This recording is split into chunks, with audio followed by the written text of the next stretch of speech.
Hello and welcome to CANNAMAntv. My name is Connor McLeod. In this interview, I speak with drug policy expert and head of operations at Volteface, Katya Kowalski. In this interview, we discuss Katya's background and what led her to her role as a drug policy expert, a breakdown of Volteface and the goals for the future, the context behind drug use, known unknowns, and the current UK medicinal cannabis model, the benefits of cannabis legalisation, and Katya's ongoing and future work. Make sure to like and subscribe, and join me on Patreon for exclusive content, and PayPal, where you can help to build a stronger media platform. Now then, let's talk cannabis. Most people watching this will know all about your work and who you are, but for people that aren't aware of your stuff, Katya, could you give a wee background on yourself and how you became a drug policy expert, essentially? Yeah, of course. So I've been in the cannabis drug policy sector for like nearly 3 years now. Started working at Volteface like October 2020. So yeah, basically 3 years ago. And I originally have a background in psychology. So did a undergrad and a master's degree in psychology. And around the time of like my third year of my undergrad, I started to become really interested in drug use and mental health and the kind of the underpinnings of addiction and addictive behaviors, and found that really quite fascinating, particularly from a psychological perspective, because I think a lot of people that aren't kind of in the sector think that, you know, drugs equals addiction, whereas it's actually a lot more complicated and not quite as straightforward as that. So became really interested in that, started reading lots about it, and focused my master's dissertation around the alcohol hangover, like looking at the effects of hangover and like withdrawal symptoms from drugs. Found that fascinating, and really it kind of just led me down a path to reading lots about drug policy and the kind of psychological underpinnings of drug use. And that's kind of how I found myself in this sector. I was originally going to I was thinking about doing a PhD in hangover sensitivity, which is incredibly niche. And over COVID, I kind of started a blog and started looking at and researching everything to do with drugs. I was very interested and had a lot of time on my hands because I was just locked at home with my family. And I came across Volteface just by chance. A friend of mine like sent me the website and was like, "Oh, like you're really interested in drugs. These guys are doing a lot of work on drugs. Like, it sounds like it's a good fit." So I just sent them an email and was like, "Hey, I've just finished my master's and I'm looking for some bits I can get involved in." And that's basically how I found myself in the sector. So I definitely started out with a clear interest in like research and like researching drugs from a scientific perspective. But as I kind of came into Volteface, I became a lot more interested in it from like a policy perspective, and a lot more like laser focused on around cannabis as well. So I've like fallen into this role and then kind of narrowed and like honed it down as I've like come into the sector, and it's definitely made me realize that I'm glad I did not go down the PhD route. I think I was kind of surrounded by academia, and I thought the PhD route was kind of the right way to go. Whereas I think now the kind of media and like the kind of various aspects of the work I do at Volteface is a lot more fitting. So yeah, and I've been at the company for the last 3 years. So that's yeah, I guess that's a summary. You've certainly took a much more proactive engagement when it comes to the basis of drug policy and stuff like that, opposed to doing a PhD, obviously, towards alcoholism. But for Volteface, it's funny actually because I've been calling it Volteface. It's so Scottish, just that butchering the you know, just People totally call it all inappropriate. sorts. There was an MP once at an event that introduced Volteface as Volteface. So I think the interpretation of how you pronounce it can vary. I don't feel as stupid now then. If it Volteface, that's a better.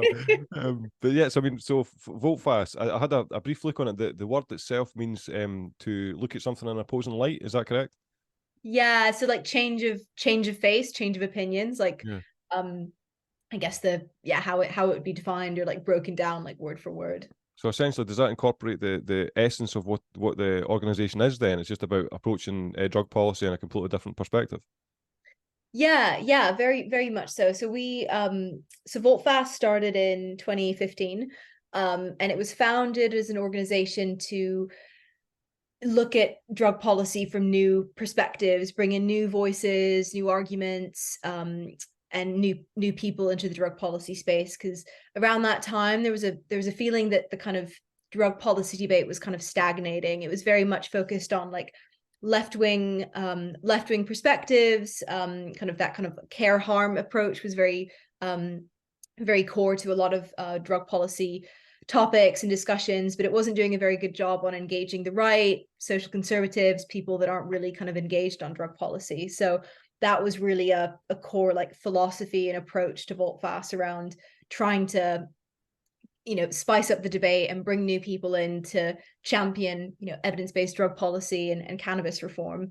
So that's always been a goal of ours, engaging with people that don't agree with us and bringing to light issues that social conservatives should be engaged on. Because I guess with drug policy in general, it's traditionally a very left-wing issue. Like left-wing people get behind it very, very quickly. I think even people that aren't like supportive of drug reform, if they're kind of left-leaning and liberal, you kind of explain the basics to them and they're like, yeah, cool, that makes perfect sense, I can get behind that. Whereas it's a lot more difficult with the right. So yeah, that's been like a core focus of ours over the last few years, and that's definitely like remained intact. So, I mean, before we touch on your work with cannabis, you touched on it a wee bit there about your background in psychology and in alignment with drug consumption. So, could you give a little context behind drug use generally? One of the things I was thinking about and just leading up to the podcast was I think potentially why drug policy can be so contentious is that drug consumption is almost like the final line of autonomy between state and the individual. So there's kind of like that seems to be potentially one of the most significant elements. But I mean, through your own experience, what would you say provides a context behind drug use generally? It's a good question. I think I definitely agree with you that there's a strong kind of moral aspect to drug use, and opinions vary on this, but from like that kind of social conservative perspective, drug use is seen as something that's like immoral, and you shouldn't you shouldn't kind of intoxicate your body and put yourself into positions where you're not of like sound mind. So that's like, I think that's very much the kind of conservative approach to like why drug use is wrong. I mean, there's a whole other aspect to alcohol and that being accepted, but I'm sure we'll get into that later. In terms of like context behind drug use, I think that context, if I'm interpreting your question correctly, let me know. But I think context is like everything towards drug use, because I think drugs in themselves obviously have harms, have side effects, have withdrawal effects. But like the drug itself is just like a mechanism to feel a certain way and to alter your perspectives and behaviors and thoughts and feelings. But I think the context in which you're taking drugs is like absolutely essential in terms of the purpose and like the outcome. So when it comes to recreational drug use, you're taking a drug to feel a certain way, to feel high, to enjoy yourself, and get a level of enjoyment out of it. Whereas if you're taking a drug for a medical reason, for a medical condition, you're taking it to alleviate pain, alleviate symptoms. So that like sometimes that experience can become conflated. I think with cannabis, that's definitely the case, because there's definitely like a euphoric effect of cannabis and a medicating effect. And I think that's where that line becomes a little bit blurred. But I think, in general, context is everything. And I think the reasons for why one is taking drugs, I think, determines a lot as to whether that that relationship the person has with the drug is positive or negative. So when a drug becomes a crutch to being able to engage in social situations versus just enhancing the social experience and enjoying it even more. I don't know if that's No, what that's definitely, especially that last sentence there about the context being relevant to being able to enhance a social circumstance and other than inhibit it. I think that's crucial, and I think that's actually one of the things where many people obviously disagree with it, the cannabis use disorder breakdown essentially, but that's one of the key components in it, that if cannabis consumption is beginning to inhibit your ability to enjoy key social moments in life, then you have an issue that you need to address. So So before we touch on your known unknowns report, then why do you see cannabis as a central focus for drug policy? Is it because of the fact it's so multivariate and it incorporates so many different perspectives necessary for legislation? Yeah, so I think that there's an argument to be made around like any kind of drug reform and just general decriminalization. But I think the reason why cannabis is so interesting is one, because it's the most like commonly used illicit substance in the world, and that's that's the same across kind of all countries essentially. So I think from that perspective, it seems like it's the most pressing to, to engage and try and find, spaces for reform. And I also think it's extremely interesting from that point of view that you've got a recreational aspect to the drug and a heavily medical aspect to the drug as well, and where that kind of where that line is, I find very interesting around the kind of like distinguishing between pain and enjoyment and kind of pleasure. So yeah, I think I think cannabis is like fascinating from a scientific point of view, and I cannot claim to know enough about the kind of science behind it, but from a social socio like political perspective, I think it's fascinating. And I think there's a conversation around all drugs in some kind of reform scenario, but I think cannabis feels like it is the one that's kind of on the table and on like discussion at the moment. Yeah, and it seems to be pioneering other legislations for other substances. Cannabis has been first, and now there's a lot of talk of psilocybin, MDMA, ketamine, and other conversations. So it seems to be, almost it's leading the way. It seems to be.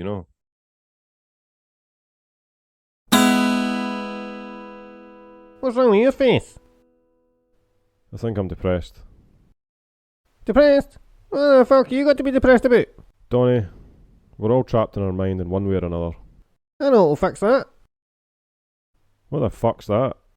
This is psilocybin, or it's commonly known magic mushrooms. Magic mushrooms have been shown to improve depression, anxiety, and tons of other shit. Here. Well, might as well give it a go. Down the hatch.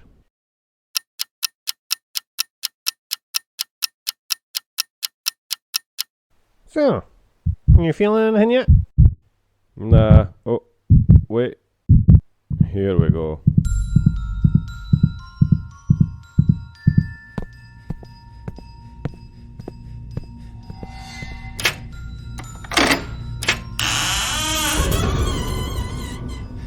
It's time to fall. What? Fall. Wait. Ah!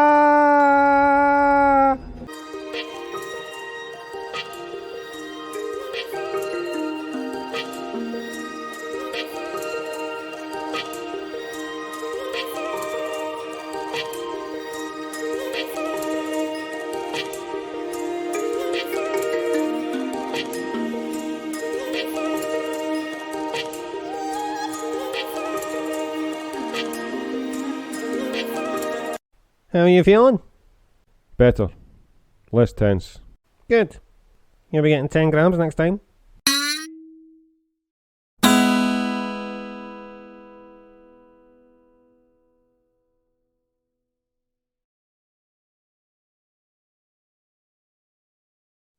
Yeah, I think it's kind of one of those, it's kind of like the first of many. It's kind of opening the floodgates in some ways. And it's just so interesting seeing it from like a policy change perspective, and how patients were the kind of first pioneers in the US, with California going legal medically ages and ages ago. So it's just a really interesting movement to follow. And even though we're at kind of recreational legalization in the US and in Canada, I think it's just interesting that it's all kind of started from medical, and it's patients that have been campaigning and and going out there to ballot and to vote to change legislation. So I think it's a fascinating drug.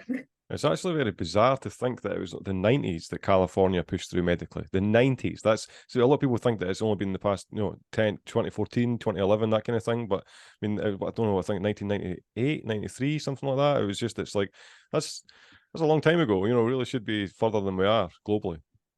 Yeah, yeah, but I think when you look at kind of it almost, I think you could probably map it on like kind of an exponential kind of trend on the graph, because you had California and kind of things happening in the States, but for a while it was very contained. And then you saw kind of medical legislation change across Europe, and now, you know, you're seeing recreational legislation change across Europe. So I think it was kind of a slow trend at first, but it definitely feels like it's building more. I mean, I think when you're in the industry, it feels like everything's going really slowly, because you're like, oh, Yeah. just another day, and now no other country is legalized. But Yeah.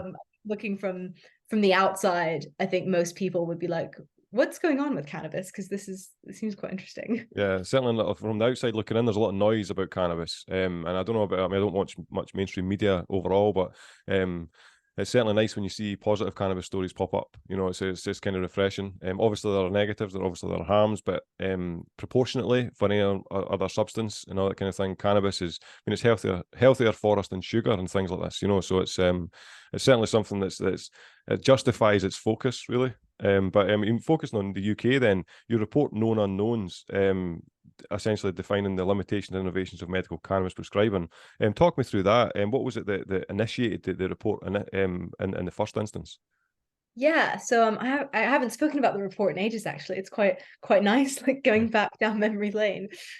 So we decided to write known unknowns as kind of off the back of realizing that the debate around medical cannabis since legalization, you know, 5 years ago now, has stagnated in some ways, but also it's remained very political. So the whole way in which cannabis was legalized was very political. It was from mothers of 6 children campaigning to change the law. So it was very much due to political pressure and high profile campaigning that the law was changed in the first place. So nothing really to do with like, you know, the medical aspect of the drug. And I think that's kind of been it was an amazing campaign to see, you know, legalization happen for medical cannabis, but I think it's kind of been detrimental in many ways in bringing it into kind of mainstream medicine and normalizing it and getting clinicians to be comfortable to prescribe.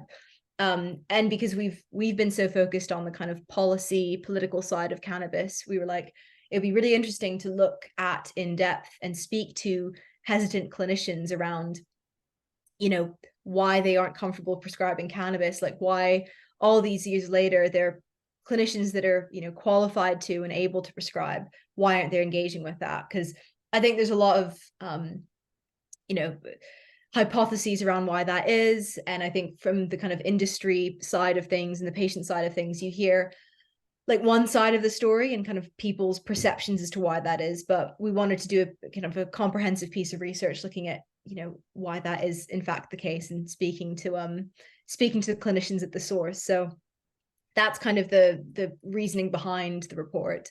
And so kind of to talk you through the report, over the course of like a year, maybe 8 months, I spoke to over 40 clinicians, clinicians that were able to prescribe, so had a specific specialism in the UK, and spoke to them about what their perceptions around medical cannabis were, what their barriers, hesitations, you know, positives were, and how confident and comfortable they felt around prescribing, and what would need to change essentially for them to feel more confident. So I looked at, you know, analyzed all these interviews, and did a thematic analysis of all these 40 clinicians, and basically 3 key themes emerged from all those interviews, and the kind of 3 hesitations, barriers, perceptions around cannabis were that, one, there's a lack of evidence, or like I would like to say kind of a lack of perceived evidence. There's a kind of a lack of governance, so doctors don't feel like they're supported enough to be able to prescribe and not given the kind of appropriate governance to do so. So basically, even if a doctor felt comfortable prescribing from like a evidence point of view, many of them had no idea how to even go about starting to prescribe. Some of whom didn't even know that they could prescribe because they thought it was only available for, you know, rare forms of epilepsy and such. And then the third theme that emerged was around the uniqueness of cannabis. So this didn't really fit into either, and it felt like it needed its own separate theme, which was really about the kind of uniqueness of the drug, the fact that there's all these recreational connotations and, a deep history of prohibition associated with the drug, the fact that it doesn't really fit into the mainstream, and I've just lost my train of thought. And the fact that it's a very unique substance, and there's nothing really like it in mainstream medicine, and that's why it's so difficult to kind of bring in, because there's nothing to compare it to. You can't really run clinical trials like you would for other drugs. It's, in its raw form, it's just flour or oil. And so I think doctors get a bit freaked out and just don't really know how to how to kind of engage with cannabis as a medicine. It requires a lot of going back to like basics and learning. So those were the kind of three themes that emerged from it. I think a lot of the themes and discussions that emerged from the report are to be expected. It was almost just like a confirmation of all of that. And I think the kind of overarching conclusion from the report is that there's still a massive amount of stigma in the medical community. I think it's interesting to see the kind of breakdown as well by indication, because I spoke to neurologists, pain specialists, gastroenterologists, and psychiatrists. So there was definitely like a difference and a disparity between how kind of accepting clinicians would be. Surprisingly, psychiatrists were like very receptive, which I wouldn't think would be the case due to, all the cannabis and mental health links, and, cannabis causes psychosis, and all those kind of Daily Mail headlines. But psychiatrists were actually quite accepting and interested. But that might also be because so many psychiatric medications don't work. So there is this kind of move towards alternative medicine. Mm-hmm. But yeah, I feel like I've just been kind of rambling and ranting at you. No, this is good. This is good. Questions. No, this is brilliant, Katya, because the thing is, I always say that, I forgot to say it at the beginning of the conversation, it's like, you should be doing 95% of the talking. Nobody wants to hear my opinions on things. Everybody's exhausted on my opinions. So definitely talk as much as you feel comfortable doing. One of the things that popped to mind there when you said about the randomized controlled trials, reading over the report, that was one of the things that was really, apart from numerous other elements of it, the randomized controlled trial element's really explicit. It really popped out to me because, as you've mentioned very clearly, that cannabis is so multivariate and there's so many different elements that need to be quantified in order to get a consistent, repeatable result. It's almost impossible to engage in it on a randomized controlled trial basis. Even the molecular differentiation itself causes competition compared to other medicines when you're studying them.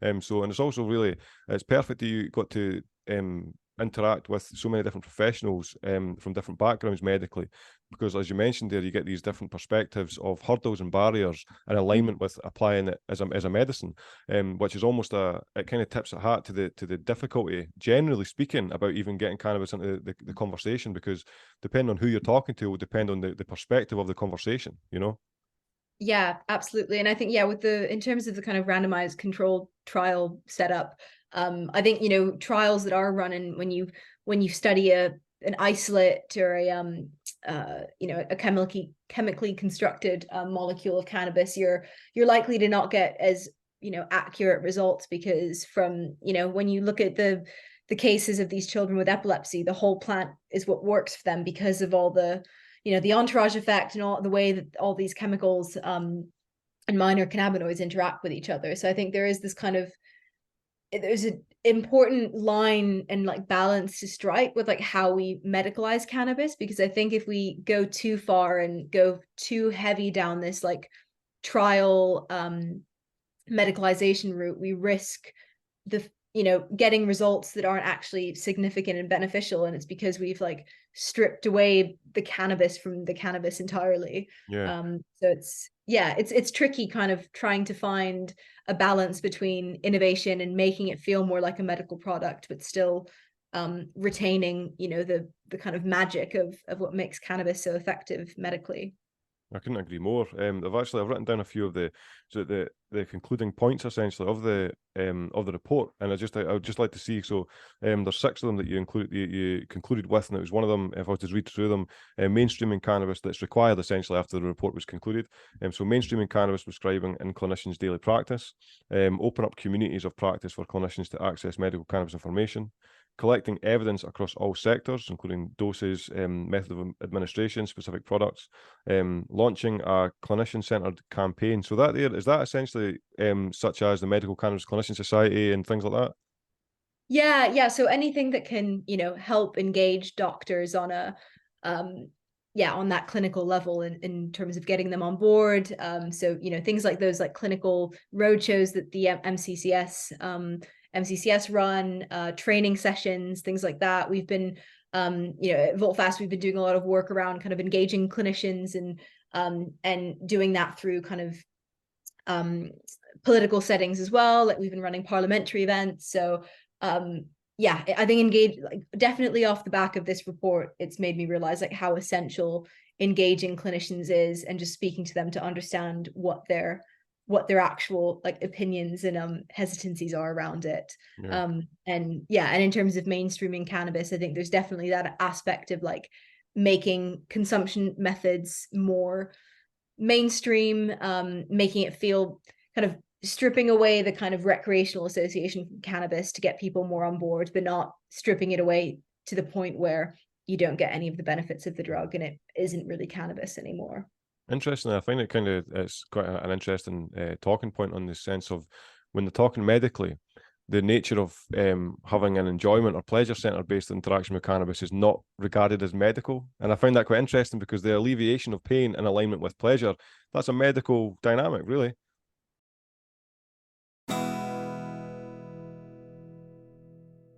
Gentlemen, what is this black and white shit? Feel like I'm in a movie from the 1940s. Donnie, this is what life is like without cannabinoids in our system.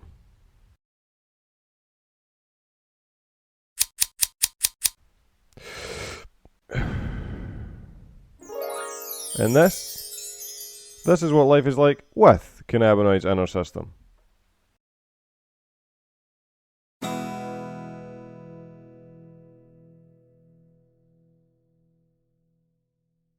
Yeah, and I mean, it's like, I think as well, there's, with the clinicians I spoke to, there was this, many of them spoke about the fact that, there's this recreational association with cannabis, and, if they were to prescribe cannabis, they just feel like, a weed doctor, and people would just be using it to get high and stoned. But it's like we're pretending like that doesn't happen with other drugs that are prescribed. I mean, look at opioids or benzodiazepines. Like there's so many drugs that are used on the black market, that are sold illegally, that are that you have a very much higher risk of addiction compared to cannabis, that are prescribed for totally legitimate conditions. So it's just it's a funny one.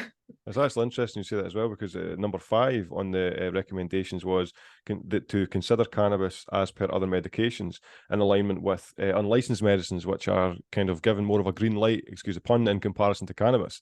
And I just find that it's a really important point, because very often you'll have medical professionals who are inquiring about cannabis, but not to the depth necessary, and they'll be promoting the nature of we shouldn't be engaging with this because it's an unlicensed medicine, whilst they'll be prescribing unlicensed medicines. It's kind of a really dynamic.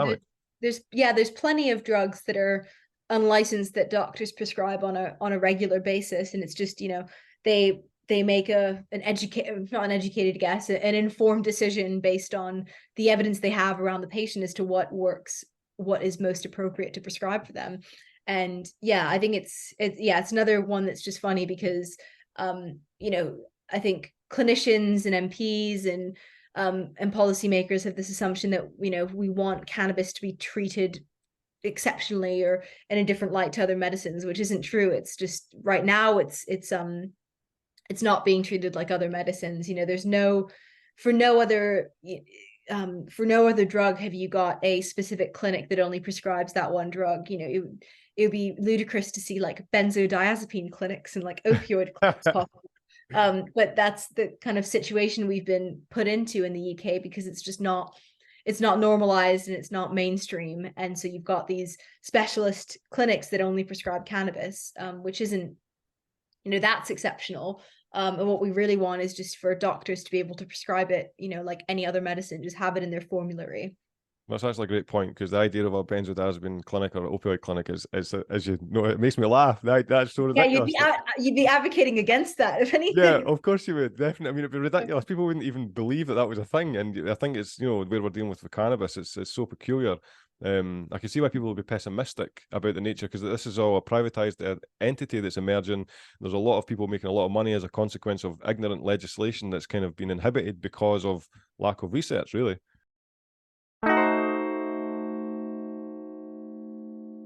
Thanks, John. I'm standing here outside of the cannabis clinic with a gentleman who has just gained a prescription. Sir, can you tell us a little bit about what you collected today?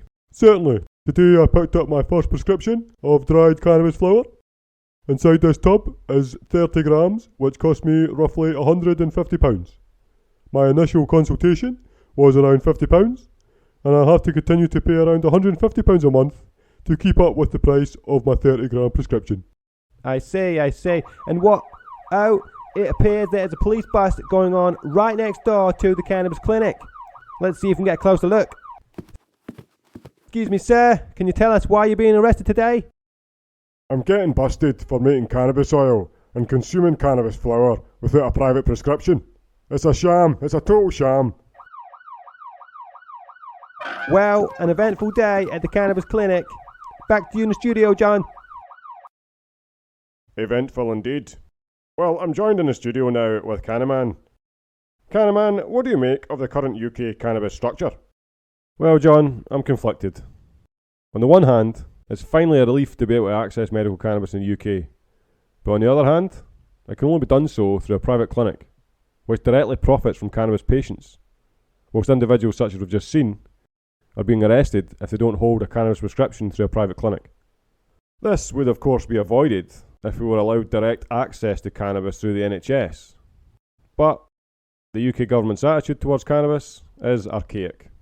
One could even assume that this is a long con strategy in the UK, using the guise of ignorance to delay the legislation on cannabis being put through, which allows profit from the privatisation of cannabis medicine, at the same time allowing just enough access of medicine to keep cannabis patients and consumers silent. Personally, I think... CANNAMAN, you got to help me. The police are after me for selling bud next to the clinic without a licence, and... oh, shit! There he is. Case in point.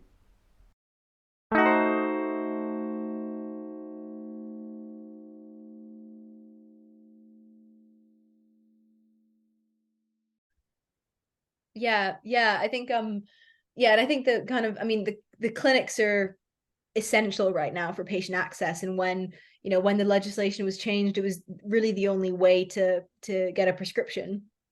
But I think 5 years on, I would have expected cannabis to be more brought into the mainstream, even within just private healthcare, seeing private hospitals and clinics prescribing it, but on a more routine basis, not having to go to a specialist, which is another point around kind of awareness, and the fact that so much of the UK population doesn't know that medical cannabis is legal, and you kind of can't blame them, because if you're only basically able to get prescribed through a private clinic that specializes in cannabis, it would be quite bizarre for most of the population to know that even exists, because on a routine basis you just go to your GP or a specialist that you're referred to, so you'd have to do a lot of research as just a average member of the general public to figure out and find out that you can get cannabis prescribed medically.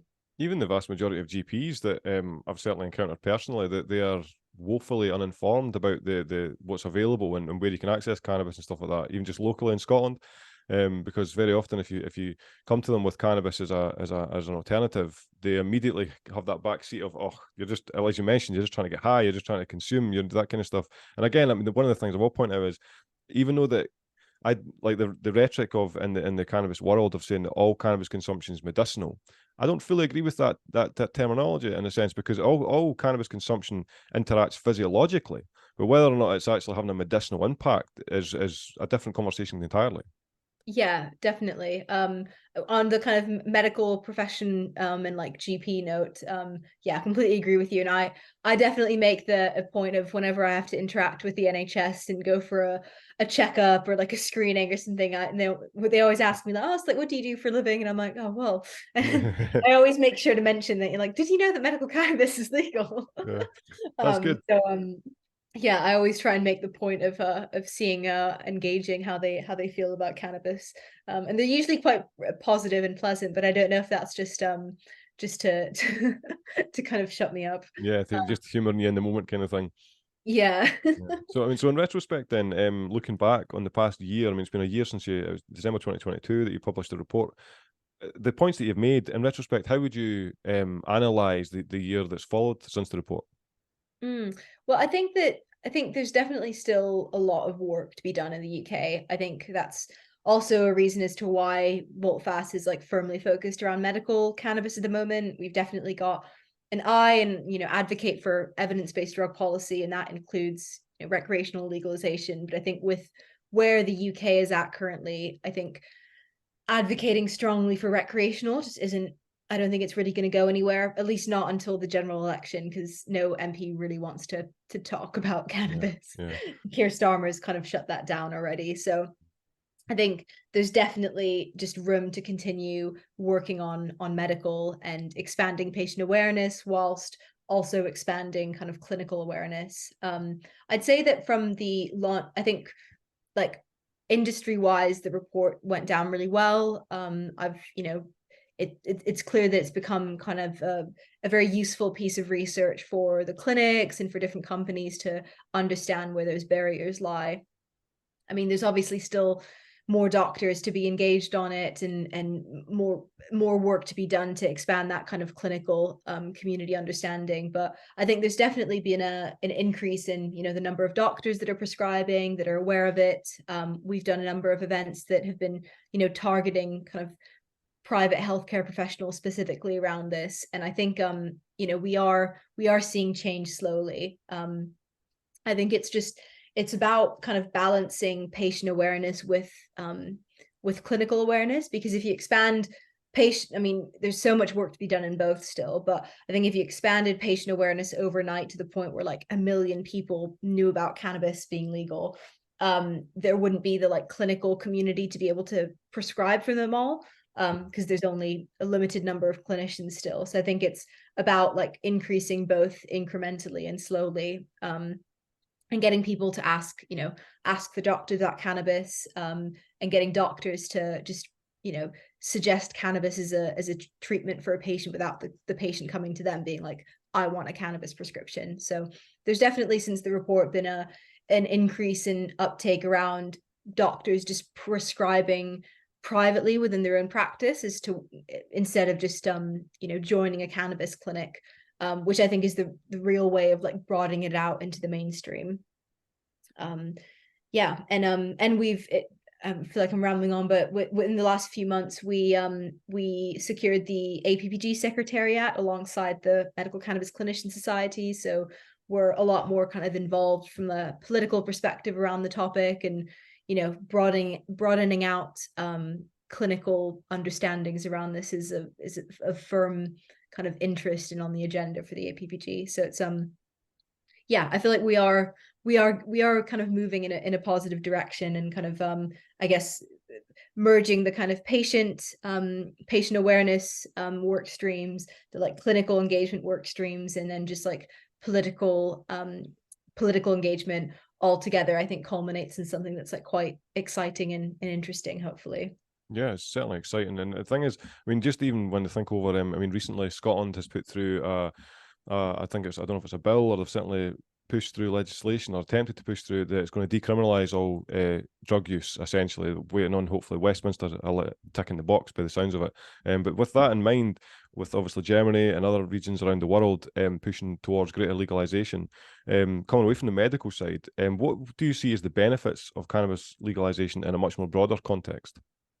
I mean, there's so many.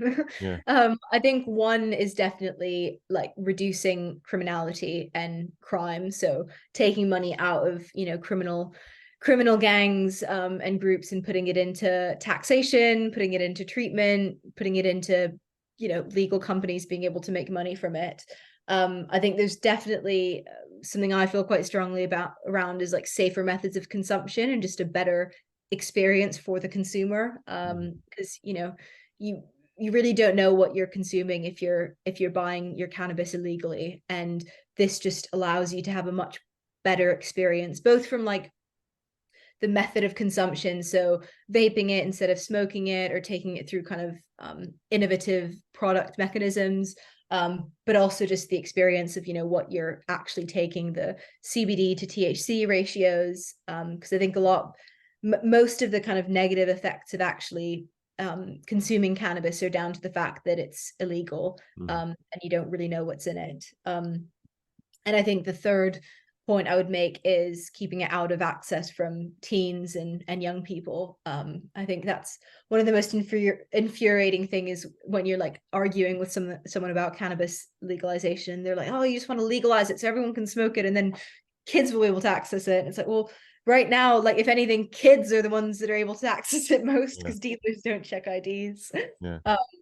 Exactly that, and that's the thing, Katya, because if you go up to Canada, I think it's the Statista, I think one of their metadata analysis, and they've shown time and time again since they've really pushed it through that that wherever legalization arrives, the increased population, or at the very minimum, the increased demographic of consumers seems to be individuals over the age of 55, 60, whereas there's a decrease in teen use and as a consequence of legalization. So it totally counter arguments the point of if you legalize, more children will access it. Yeah, exactly. And, you know, dealers don't check IDs. And I think the most harmful time period to consume cannabis is when your brain is still developing. I mean, it goes without saying that like when your brain is growing, you probably shouldn't drink and you probably shouldn't smoke weed. But if anything, that kind of older cohort like rising in cannabis consumption as a result of legalization is beneficial, because, you know, people over the age of 55 are way more likely to suffer from chronic pain and all sorts of conditions that cannabis can potentially treat. So yeah, and I guess just on a broader level, it's around, you know, legalizing cannabis and broadening out reform reduces stigma.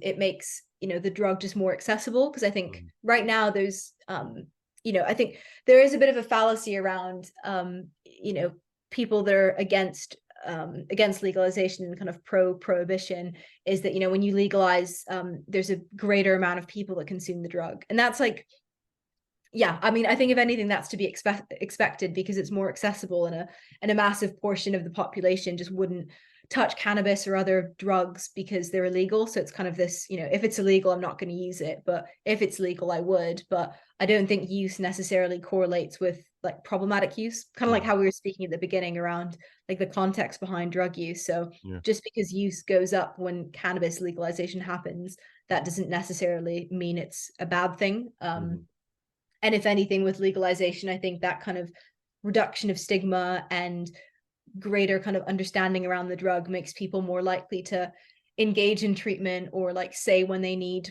help because it's legal, that feels more legitimate. Whereas I think a lot of people kind of disguise that when the drug's illegal, because they're like, oh, I'm doing something wrong, so I can't possibly tell anyone that something's going wrong. Yeah, the thing is as well, when like on that context of you know, legalization, therefore consumption goes up.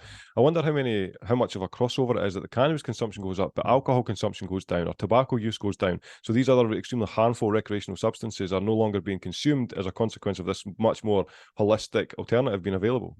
Yeah, absolutely. I think there's been quite a lot of research to show that that those patterns of consumption do decrease, and that, you know, cannabis could be almost like a harm reduction tool for other drugs, and not a gateway that everyone else is thinking that it is. One of the things I'm really looking forward to as well with increased research on the plant is I'm pretty certain in Canada they have like really personalized cannabinoid medicine in such a way that they can almost identify, generally speaking, your endocannabinoid system and which phytochemical profile will match that perfectly.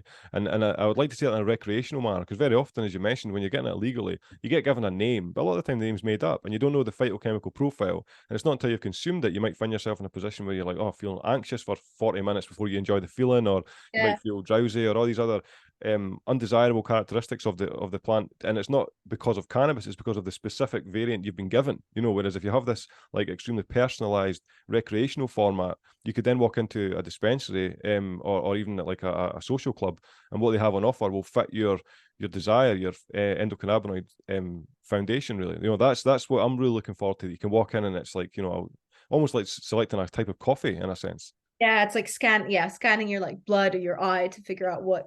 Yeah. Yeah, that's also why like cannabis is so interesting as a drug, because it acts upon the entire endocannabinoid system. That's why like the effects of it are so varied, that you can feel hungry, but you can also feel anxious, and then you can feel energized, but also really drowsy, and it all just depends on how it interacts with your system. So yeah, that would be amazing and really, I mean, and I think that with legalization generally, just the innovations and like the technology that goes alongside cannabis is like really, really exciting, just because it makes it feel like a way more legitimate drug. I feel like now there's still, especially in this country, there's this association with cannabis being like, a dirty drug. And, whenever you see like an article online, it's that same like stock picture of like a hand, like a dirty hand holding a spliff. And it's like, there's like so much more to cannabis as like a drug and a medicine than this. Yeah. So yeah, that's definitely something I'm looking forward to. Yeah, no, I'm familiar with those images. It's always a dark room as well. Everybody's getting stoned in a dark room. Yeah, and like puffs of smoke, and it's all like dark green. Yeah, exactly. And the thing is, but I fully agree, and I do think this is, we're hopefully on the cusp of real innovation, because I think one of the things where inevitably, if we're looking for technology to really race forward, you need to lower the barriers, because you can't engage with technological advancement whilst the thing that you're consuming isn't like prohibited completely. So you have no material to advance your technology based on. Yeah, and I mean that's kind of that's been one of the massive issues with prohibition, to name one, is like scientific research just being, dulled down. You can see it on a graph, just in terms of like when prohibition happened, and when kind of scientific research was halted. And you see it with like psychedelics, you see it with cannabis, and that's with the kind of medical hesitancy and resistance around evidence. It's like one of the main reasons there's no evidence is because you couldn't do research effectively for a massive period of time. So now we're catching up. So that's why there's been this kind of delay. So, I mean, moving forward then, what work are you currently working on, and what is it you're hoping to achieve in the near future? So currently we're working on, we're doing a lot of work around kind of political engagement with the APPG that we've got now, and kind of just continuing around medical cannabis awareness, continuing clinical engagement. We're also just continuing to build out the platform of Volteface. So we've got a media platform and website that we've been building on for the last 6-7 years, and we're definitely kind of shifting towards, I guess one thing that I didn't really get a chance to mention on here is around the kind of media's perception around drug policy and cannabis, and I think there's definitely from our side a perception that like the mainstream media isn't very good at reporting on cannabis, as you've probably seen. There's a lot of myths and misconceptions, so we're really focused on kind of building out our platform as a place to go to educate and find out about cannabis and kind of see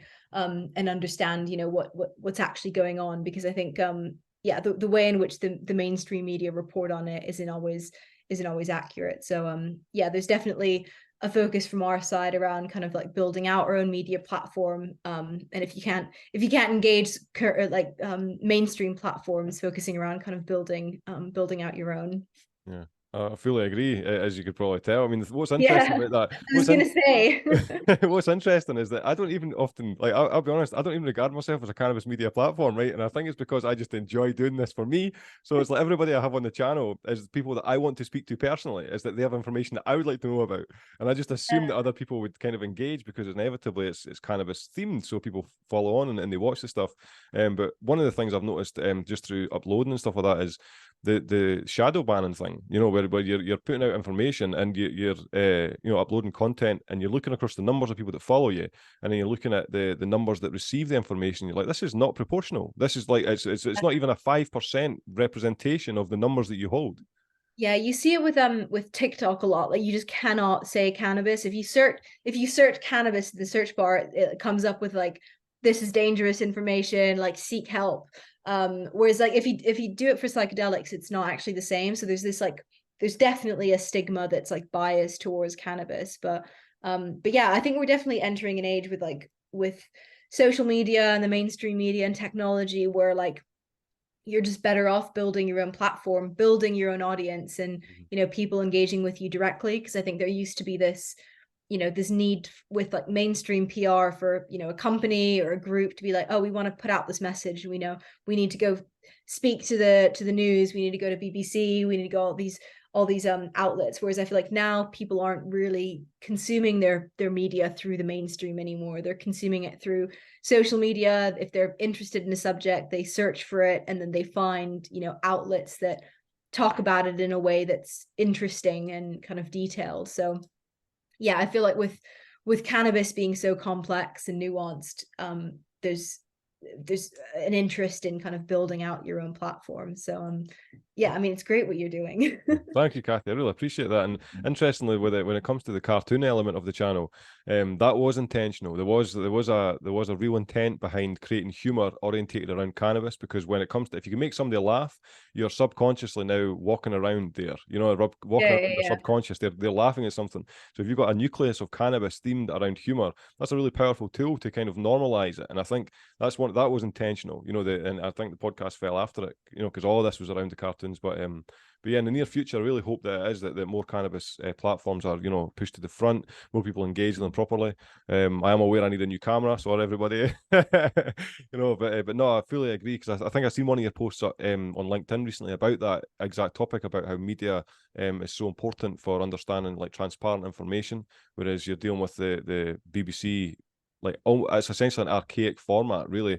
If I was to rewind back to even the 1920s, and you've got Walt Lippmann, who produced a book called called Public Opinion, and the basis of that book was about the transparency between journalist and the reader, and how he said that as technology advances, the width of people that are involved with diluting the information increases.